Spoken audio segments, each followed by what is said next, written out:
Desde los caballeros de las leyendas medievales hasta Indiana Jones, pasando por los nazis, el Santo Grial es la reliquia más preciada y deseada de la cristiandad. Su búsqueda es una de las misiones más sagradas. Ha obsesionado a cazadores de reliquias durante milenios y hoy en día el paradero de la copa en la que, según la leyenda, Jesús bebió en la última cena con sus discípulos continúa siendo uno de los misterios más intrigantes. Vale la pena recordar que ni la Biblia ni ninguno de los textos apócrifos mencionan en ningún momento al Santo Grial. Si bien podría haber sido nombrado con anterioridad, la primera referencia que se conoce data de unos 1100 años después de Cristo. Se trata de la ficción épica Perceval o el cuento del Grial, escrito por Chrétien de Troyes y publicado en 1176. Según la obra de Chrétien, Perceval llega al castillo del rey pescador buscando albergue y guiado por las indicaciones de dos pescadores, uno de los cuales resulta ser el rey pescador. Mientras le sirven la cena, Perceval ve cómo aparece una lanza de cuya punta mana una gota de sangre,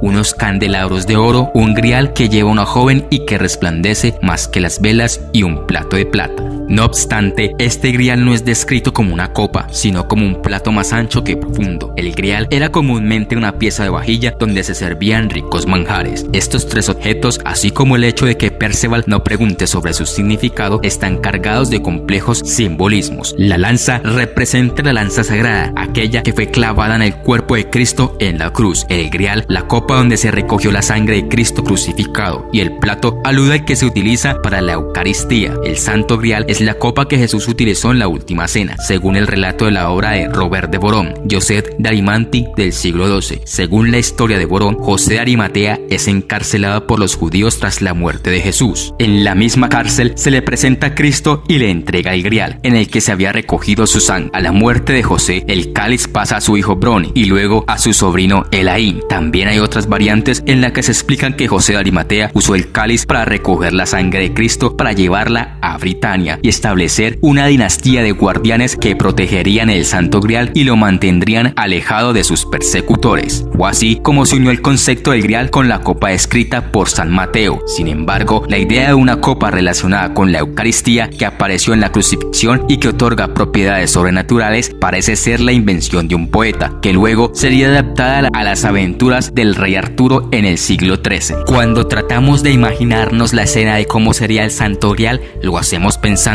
que esta copa será de oro con múltiples adornos y pesada. Sin embargo, en el caso de que exista, simplemente sería una copa de madera de la época, y más aún dado que Jesucristo defendía la pobreza como medio para alcanzar el reino de los cielos. Sin embargo, dadas las historias relacionadas con el rey Arturo y su búsqueda del cáliz sagrado, la historia ha adquirido tintes de leyenda. La meta de los caballeros de la mesa redonda era encontrar este objeto tan preciado para poder beber el líquido que lo contenía y obtener la inmortalidad. Incluso las locuras del dictador alemán Adolf Hitler le llevaron a intentar buscar el Santo Grial. Había una sección oculta de la SS llamada la Ahnenerbe que siguió el rastro del Santo Grial y el Arca de la Alianza. Pensaban que obtener estos dos objetos supondría el éxito de la civilización aria por el increíble poder que les otorgaría. La Ahnenerbe, Sociedad para la Investigación y Enseñanza sobre la Herencia Ancestral Alemana, fue una sociedad paranormal, algo así como una secta creada por Heinrich Himmler, comandante en jefe de la SS. De entre estas fábulas de intentar buscar objetos sagrados para llenarse de poder y controlar el mundo entero, también había otros proyectos que rozaban la locura, como el intento de sustituir el cristianismo por una nueva religión alemana. Las investigaciones realizadas por el equipo secreto de la SS les llevó a suponer que José de Arimatea transportó este objeto sagrado a Europa, que después fue custodiado por los cátaros en Francia. Otto Rahn, otro miembro de la Ahnenerbe, buscó y rebuscó, pero no halló nada. Las nuevas investigaciones llevaron a Himmler a España, concretamente el monasterio de Montserrat, preguntando por el cáliz. Él mismo quiso recorrer todos los túneles subterráneos de la montaña, pero el padre Ripoll no se lo permitió. La búsqueda del Grial simboliza la búsqueda de la salvación, cuya culminación solo pueden lograrla los elegidos. La visión de lo que contiene el cáliz es la visión de Cristo hecho carne, es decir, el misterio de la transustanciación. Es símbolo de la presencia presencia real de Cristo entre los hombres. No se trata ya de liberar al rey pescador de sus heridas, sino de un camino que cada uno debe emprender por su propia alma. ¿Dónde está el Santo Grial? Ese es el misterio no resuelto. ¿Cuál es el verdadero y dónde está? Algunas creencias